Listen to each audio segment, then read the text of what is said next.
एकनाथ शिंदे, कोई एकनाथ शिंदे, कौन भरत गोगावले, उनके औकात क्या है, कौन विधानसभा स्पीकर, वो तय करेगा। दूसरा सवाल आया है कि सुप्रीम कोर्ट भी रहेगा कि नहीं रहेगा, या ऐसे ट्राइब्यूनल उसके ऊपर रहेंगे। नमस्कार, मैं हूं रंजीत झा। महाराष्ट्र स्पीकर राहुल नार्वेकर के फैसले के खिलाफ अब महाराष्ट्र में बवाल मच गया है। सड़कों पर जन सैलाब उमड़ आया है और उद्धव ठाकरे के समर्थन में बिगुल भी फूंक चुका है। दरअसल तमाम संवैधानिक संस्थाओं को अपनी उंगली के इशारे पर नचाने वाली भारतीय जनता पार्टी ने महाराष्ट्र में भी खेल कर दिया। स्पीकर नार्वेकर ने जो फैसला दिया वो ज्यादा हैरान करने वाला नहीं था, क्योंकि देश की जनता समझ चुकी थी कि निर्णय स्पीकर नार्वेकर कुछ ऐसा ही करेंगे, उद्धव ठाकरे के खिलाफ फैसला देंगे और एकनाथ शिंदे को बचाएंगे। लेकिन इस कदर संवैधानिक संस्थाओं को अपने पिंजरे में बंद करने की कवायद होगी, इसकी उम्मीद नहीं की जा रही थी, क्योंकि इस मामले में सुप्रीम कोर्ट ने जिम्मेदारी स्पीकर नार्वेकर को सौंपी थी। महाराष्ट्र विधानसभा के स्पीकर राहुल नार्वेकर ने क्या किया? समय पर समय लेते रहे और जब सुप्रीम कोर्ट ने तारीख तय कर दी कि इस तारीख को आपको निर्णय सुनाना है, तो ये जाते हैं और सीधे तौर पर मुलाकात करते हैं मुख्यमंत्री एकनाथ शिंदे से। फिर संजय राउत कहते हैं यह मैच फिक्सिंग है, और उसके बाद जब फैसला आता है तो वही आता है कि यह पार्टी एकनाथ शिंदे की हो गई है, चुनाव चिन्ह भी एकनाथ शिंदे की हो गई है, शिवसेना एकनाथ शिंदे की है, उद्धव ठाकरे का कुछ नहीं है, और इसलिए उद्धव ठाकरे इसमें दावा नहीं कर सकते। स्पीकर नार्वेकर ने सुप्रीम कोर्ट के उस समीक्षा को आधार नहीं बनाया, चुनाव आयोग के मुद्दे को पकड़ा जो कि एकनाथ शिंदे के पक्ष में था, उसी के आधार पर कह दिया कि ये एकनाथ शिंदे असली मालिक हैं शिवसेना के। लेकिन गौर कीजिएगा, अगर एकनाथ शिंदे सही हैं तो फिर उद्धव ठाकरे गलत है। उनके विधायकों को अवैध करार दे दीजिए ना, ये फैसला क्यों नहीं आया? अब इसको लेकर सबको सारी बातें समझ में आ गई कि महाराष्ट्र में बहुत बड़ा खेल हुआ है। इसको लेकर सड़कों पर बवाल छिड़ गया है। उद्धव ठाकरे के समर्थन में लोग सड़क पर उतर आए हैं। इतना ही नहीं, अब एकनाथ शिंदे के खिलाफ, स्पीकर राहुल नार्वेकर के खिलाफ संजय राउत ने भी डंके की चोट पर कहा है कि इन लोगों की औकात क्या है। और उद्धव ठाकरे की भी प्रतिक्रिया आई है। उन्होंने कहा है कि अब सुप्रीम कोर्ट के लिए यह अग्नि परीक्षा है।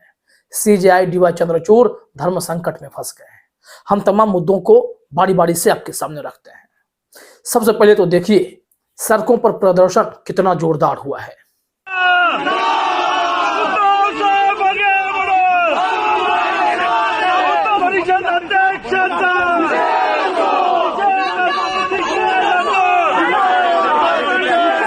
तो देखा आपने, ये जो आप देख रहे हैं सड़कों पर गुस्सा, ये अब संवैधानिक संस्थाओं को कुचले जाने के बाद जनता की हो रही प्रतिक्रिया है। उद्धव साहब, तुम आगे बढ़ो, हम तुम्हारे साथ हैं, और स्पीकर नार्वेकर के खिलाफ नारे लग रहे हैं। ये स्थिति क्यों आई? क्यों बंगाल में ईडी के खिलाफ वहां की जनता आक्रोश में आकर हमला करने चली आती है? क्यों झारखंड के मुख्यमंत्री को आदेश जारी करना पड़ रहा है ईडी के खिलाफ? आखिर ऐसी नौबत केंद्र सरकार क्यों ला रही है? भारतीय जनता पार्टी ने इन संस्थाओं को कठपुतली बना दिया। स्पीकर राहुल नार्वेकर फैसला दे रहे हैं, वो भी सुप्रीम कोर्ट की बातों की धज्जियां उड़ाकर। सुप्रीम कोर्ट ने कहा था कि राज्यपाल ने एकनाथ शिंदे को जिस तरीके से बुला लिया वो गलत था। जिस तरीके से एकनाथ शिंदे को शपथ दिलाई गई वो भी गलत था। ये दुरुपयोग था। ये संवैधानिक नियमों के खिलाफ जाकर राज्यपाल ने कदम उठाए थे। चुनाव आयोग को भी फटकार लगाई गई थी। इन सब के बावजूद सुप्रीम कोर्ट ने फैसला नहीं करके स्पीकर के पाले में गेंद डाल दिया कि जाइए, निर्णय आप कीजिए, हमने आपको रास्ता दिखा दिया है। इसके बावजूद राहुल नार्वेकर ने सुप्रीम कोर्ट की बात नहीं मानी। फैसला भाजपा के इशारे पर किया, यह मैच फिक्स था, ऐसा गंभीर आरोप लगा है। और इसके बाद जो संजय राउत ने टिप्पणी की है कि इन लोगों की औकात क्या है, क्या उनके पास, शिंदे के पास अगर 40 विधायक हो गए तो पार्टी उनकी हो जाएगी। जरा सुनिए क्या कुछ कहा है इन्होंने। अभी आपकी फौज यहाँ लेकर आइए, आइए बंदूकें लेकर, हम मरने को तैयार है, हम लड़ेंगे। कुछ टेक्निकल मुद्दों पर बात होनी चाहिए। उन्होंने कहा कोई टेक्निकल मुद्दा नहीं है, टेक्निकल मुद्दे पर शिवसेना नहीं बनी है। कौन एकनाथ शिंदे, कोई एकनाथ शिंदे, कौन भरत गोगावले, उनकी औकात क्या है, कौन विधानसभा स्पीकर, वो तय करेगा। 40 एमएलए निकल गए तो पार्टी उनकी हो गई। विधानसभा का स्पीकर सिर्फ ये तय कर सकता है कि पार्लियामेंट्री पार्टी किसकी है। तो सुन लिया आपने, ये बवाल भी रुकने वाला नहीं है। 2024 लोकसभा चुनाव से पहले पहले बीजेपी ना जाने कितने रंग और दिखाएगी, जबकि बीजेपी को अच्छे से पता था कि अगर एकनाथ शिंदे को सत्ता से हटा भी दिया जाए तब भी उनकी सरकार गिरने नहीं जा रही थी। हाँ, मुख्यमंत्री बदल जाता, लेकिन वो विधान परिषद से हो सकता है कि उन्हें बिठा देते, उन्हें सत्ता में लाल आते, लेकिन कम से कम यह संदेश तो जाता कि बीजेपी ने ऑपरेशन लोटस या ऑपरेशन शिंदे चलाकर लोकतांत्रिक व्यवस्थाओं की उस वक्त भी हत्या की थी, जैसा कि आज स्पीकर नार्वेकर ने अपने फैसले से सबको चौंकाने की कोशिश की है। इसको लेकर उद्धव ठाकरे ने भी प्रतिक्रिया दी। उन्होंने कहा है कि यह लोकतंत्र की हत्या है, अब सुप्रीम कोर्ट को तय करना होगा। हेडलाइन देखिए, हिंदुस्तान ने लिखा है, लोकतंत्र की हत्या है फैसला, सुप्रीम कोर्ट में नहीं टिकेगा। महाराष्ट्र विधानसभा के स्पीकर पर बरसे उद्धव ठाकरे। क्या ट्राइब्यूनल सुप्रीम कोर्ट से भी ऊपर है या नहीं है, या सुप्रीम कोर्ट ही सुप्रीम है, वो अभी देखना होगा। अब दूसरा सवाल आया है कि सुप्रीम कोर्ट भी रहेगा कि नहीं रहेगा, या ऐसे ट्राइब्यूनल उसके ऊपर रहेंगे।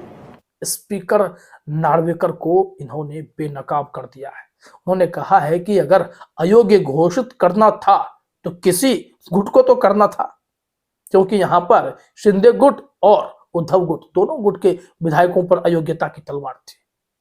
यहां स्पीकर साहब ने दोनों में से किसी को अयोग्य नहीं किया है।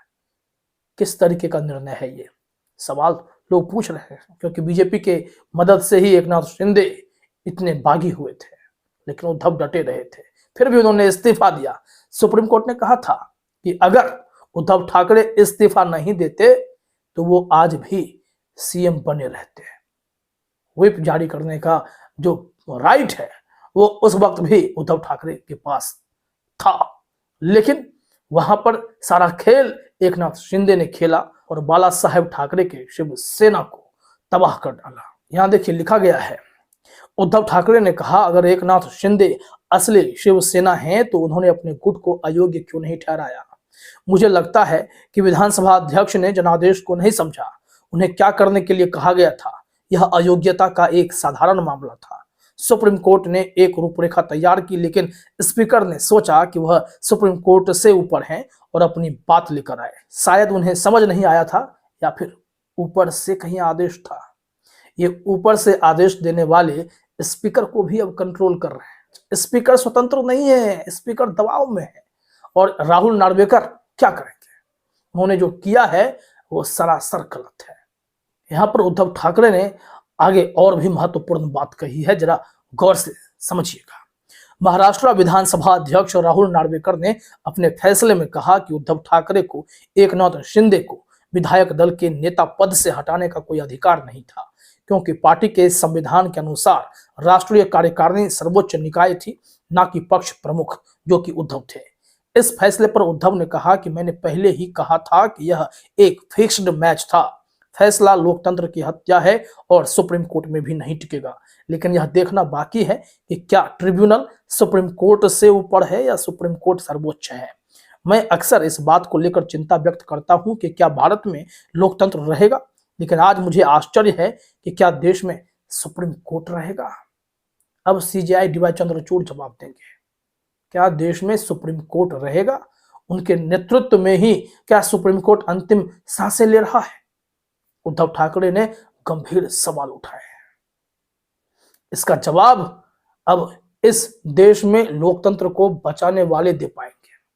ना तो सुप्रीम कोर्ट से यह जवाब आएगा, ना ही केंद्र सरकार से यह जवाब आएगा, ना स्पीकर की तरफ से यह जवाब आएगा, ना चुनाव आयोग की तरफ से जवाब आएगा। तमाम संस्थाएं कंप्रोमाइज नजर आती हैं। तो एक ताकत जनता। जनता जिस तरीके से आज भी उद्धव ठाकरे के लिए सड़कों पर उतरी है, तो सोचिए यही जनता अगर अपने वोट की ताकत से सत्ता बदलने का काम करे और लोकतंत्र को जीवंत कर दे, तभी बात बन सकती है। नहीं तो ऐसे ही सांसें फूलते, दम घुटते आप लोकतंत्र को देखेंगे और महाराष्ट्र में जो भी कांड हुआ उसे सही बता देने का दौड़ भी इसी मरते हुए लोकतंत्र में आप देखेंगे। तो इंतजार कीजिए कि सच की जीत के लिए सवेरा कब होगा। फिलहाल इस वीडियो में इतना ही। आप सभी का हमसे जुड़ने के लिए बहुत बहुत धन्यवाद।